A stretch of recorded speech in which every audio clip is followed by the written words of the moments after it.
How to delete your Alibaba.com account easy and fast. Hello guys, in today's video I'm gonna show you how to delete your Alibaba account fast in less than 1 minute. So all what you have to do, go to Alibaba.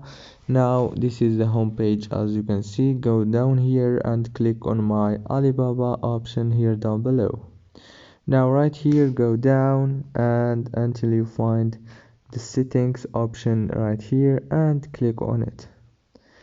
Now it will take you to this page. Now all what you have to choose is click on account security right here.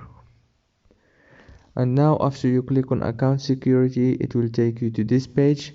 Now you will find the delete account option right here. Click on it and you will be able to delete it from here, as you can see.